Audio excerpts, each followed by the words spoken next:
Hey everybody, welcome to the podcast of a girl in a blanket.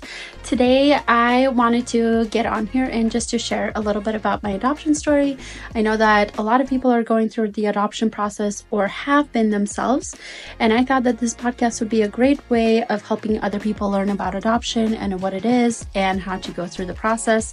For me, myself, am going to be sharing the experience of as an adoptee, what it was like for me getting adopted. I am really excited to do this. I have been wanting to do something like this for quite a while, and I've been praying to Heavenly Father, trying to figure out what exactly I need to do, and all glory to Him because He gave me this idea. Now, to start off, I was born in a different country. My birth name was Liana Vladimirovna Goncharova, and I was born in Kazakhstan and in January of 1996. Sorry, 20. We've been in the 20s forever. And I actually ran away from home at a young age, and I wanted to get an education. My mom wouldn't allow it. And I think that created a lot of things in my life that kind of made me want to run away from my problems because it just made me feel like I couldn't talk to anybody about it. And when I ran away, I was placed in a home or an orphanage. And this is the place where a lot of kids were. Like, surprisingly, there's a huge number of kids. And we all lived in these tiny little rooms. It was kind of almost like a prison, my first orphanage. It actually like kind of looked like a factory. And from what I remember, they literally had gates that closed like they do in prisons. And it was quite the memory to have. But I think it was really cool because I made a lot of friends there. And after I was done with that one, I moved to a different orphanage that was a little bit nicer, more free will. And that orphanage, it's really cool. I actually stayed in with the younger kids because I was like seven or eight at that time. And so I was considered to be young still.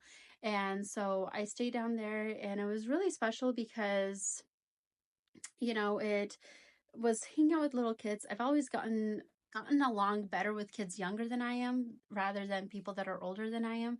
And it's because you learn more as a much older person, and so I feel like I can talk to younger people and help them throughout that. I don't know, I'm just really anyways, so talking to those kids, it was really interesting because a lot of them had hopes and dreams of getting adopted, and a lot of them were convinced that their parents would come and get them out of the orphanage because that's what we were told, that our parents would come one day and come get us.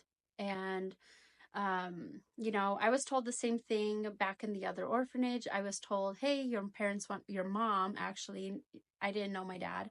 And my mom apparently was trying to come and get me, and that's what the social workers told me, but she never did. And when I moved to a new orphanage, they told me the same thing. Again, she never did.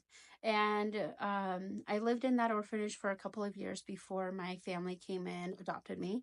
And in that time, I learned a lot about trust. I learned about friendships and things like that. I wasn't the best kid, obviously. I've had my rough patches in life, but something that I did learn is how to be approachable to kids and getting that trust with them.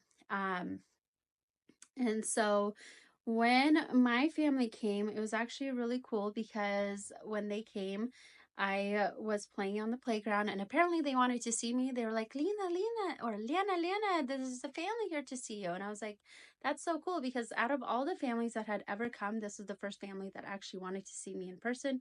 And it was really cool. And I got to talk to them and got to know them from the very broken English I had and the very broken Russian they did not have. They did not speak Russian very well. And it was really interesting because in that moment in time, the sun shined really bright in that room. It was like a really big office, and there was like 6 or 7 other girls. And the room lit up when I entered into it. And I know that's probably was from my perspective, but it literally felt so much brighter and than it normally does. And I talked to my family a little bit, and I talked to my sister, my current sister, and we talked for a little bit. And it was really cool because it just felt right. Um, and it just felt so special. And so my adoption, it was a little complicated though. I did get some court documents from my mom. Now that I'm older, I'm 29, so I have those documents now. And I was reading through it, and a lot of it was talking about how multiple times they said I wasn't wanted, nobody came and got me. And it was kind of discouraging personally, because as an adoptee, I think it is really natural to feel like an outsider. Because you can take everything as an offense because your previous birth family kind of made you feel that way, and you have a lot of issues with disconnections. And so I personally have felt that in my life. Not that my adopted parents have intended it to be that way. And it was really hard growing up because I always felt like an outsider, even though they tried their best to help me feel like I was a part of the family.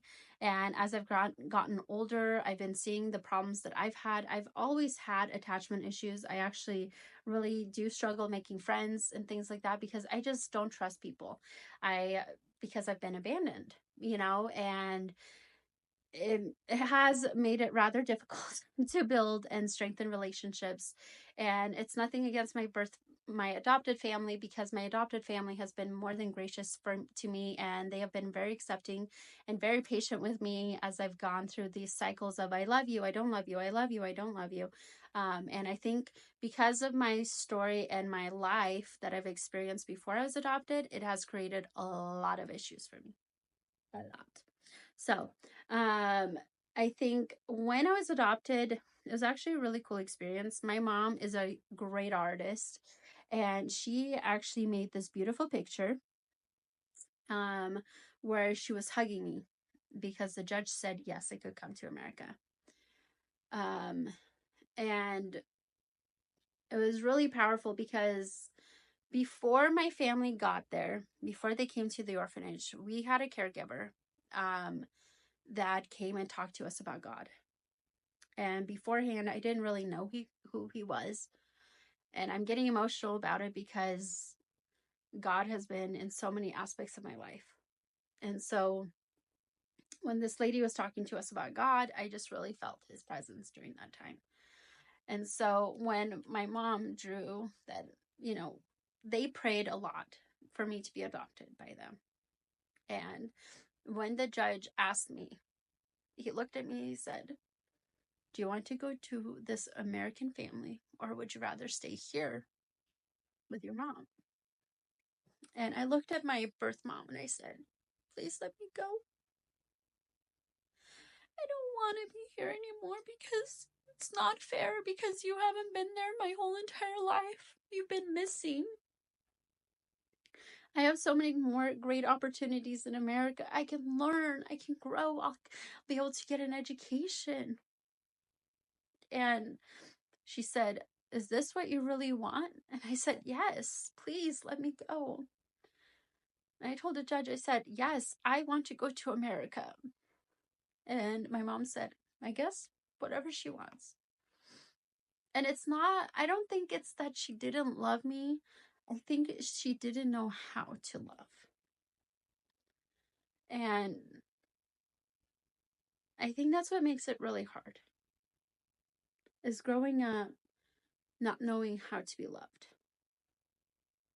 And so it does bleed into a lot of my life currently, but I feel like a lot of it is changing. A lot of it is getting better. I have my own children now. I'm married happily. And my family, my current family, like my kiddos and my husband, just feel right and feel like home. And yes, I still struggle sometimes. I still struggle with trusting that God's plan is going to work for me. And I still struggle knowing that the adoption was the right process for me, because sometimes I'm like, what would happen if I wasn't? And I know that many of you think like, well, how could you wonder that? You're in America. You're in a great life. I am incredibly grateful for my life in America, and I would not have what I have without my parents. I'm incredibly grateful for them. Now, had they not adopted me, what would my life have looked like? 100% different. 100%. I'd not be in America. I would not have my family. And so I know that because my family did adopt me, I do have my beautiful family, and I'm incredibly grateful for that. Granted, my life was not always easy, but whose is, everybody's lives are incredibly difficult. And I think it does, as an adoptee, being adopted does cause a lot of mental health problems, at least for me. And somebody would say, go talk to a therapist. This is my therapy. This is me talking to you guys. You guys are my therapists. But I think I'm realizing even more now as I'm talking to you guys that this podcast is a need. I think I'm not a psychologist. I just know what I've experienced in my life. And I would love to welcome anybody who wants to be on this podcast or on this channel, who would love to share their adoption stories, because that is something that I want to do. And I would love to raise awareness of what it's like to be adopted. And maybe this will help intended parents to know what it is to be adopted at an older age. I know a lot of people adopt at a baby age, but I was actually adopted when I was closer to 11. So, 18 years of being in America, and it has been wonderful. Again, nothing negative to say about my parents, because, they're just parents. They're learning, they're growing just like I was. And so they did an amazing job. And so I am glad that you guys stayed. This was a kind of a short episode, but I'm glad you guys came, and I would love to answer any and all questions you guys had about adoption or what it's like, and or if you have your own adoption stories, I would love to tell them. But thank you, everybody. Make sure to subscribe, like, and share if you relate to something like this. And yeah, have a good night. Bye.